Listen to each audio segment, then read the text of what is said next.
Фермопильское сражение произошло в сентябре 480 года до нашей эры во время Греко-Персидской войны.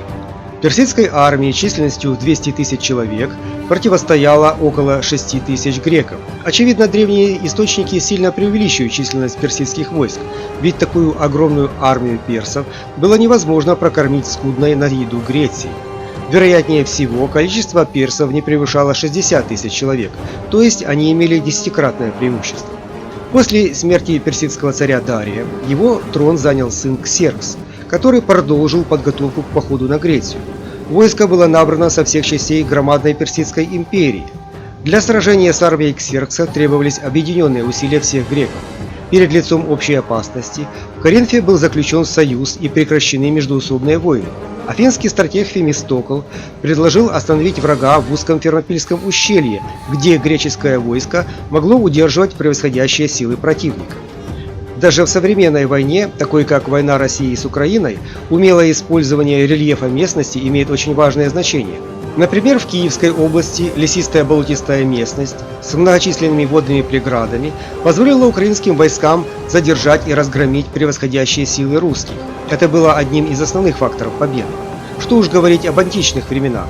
Тогда удачный выбор поля сражения в сочетании с продуманной тактикой был определяющим условием исхода битвы. Точно так же, как в древние времена, на результат битвы и сегодня сильно влияет моральный дух воина.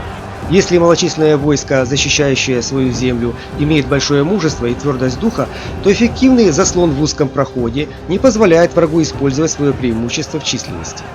Но вернемся к древним временам. Греческим войском командовал спартанский царь Леонид, которому в то время было около 40 лет. Персы не могли долго стоять на месте, поскольку их армии требовалось большое количество пищи, добываемой на занятых территориях. Для успеха кампании им нужно было обязательно прорваться через Фермопильское ущелье. Оно идеально подходило для обороны, поскольку греков нельзя было обойти с флангов. Во фронтальном бою защищенные доспехами гоплиты были сильнее легковооруженной пехоты противника. Но слабым местом позиции являлась обходная горная тропа, по ней пешие воины могли зайти в тыл греков. Леонид знал о существовании этой тропы и отправил на ее защиту 1000 фокийцев. Перед входом в ущелье Ксеркс ждал 4 дня, а на 5-й день послал наиболее боеспособные отряды на штурм. Атакующие племена не были готовы к битвам в узких пространствах, поэтому их войска разбивались о строй гоплитов. В этом строю каждый был настоящим мужчиной. Особую доблесть и мужество проявил царь Леонид.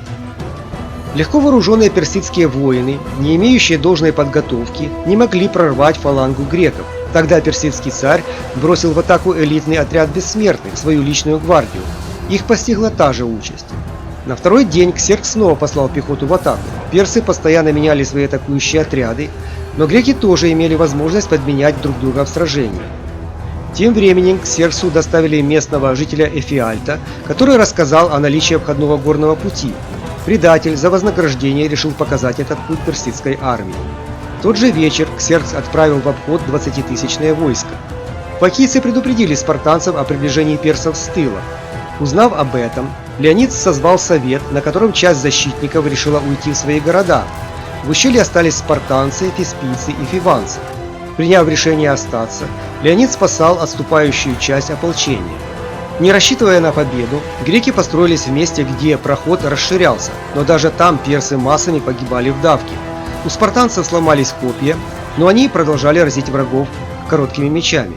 Заметив приближение с тыла персидского отряда, греки отступили и заняли позицию на холме у выхода из прохода. Герои приняли последний бой. Персы расстреливали греков из луков, забрасывали их камнями. Под Фермопилами пало около 20 тысяч персов и 4 тысячи греков.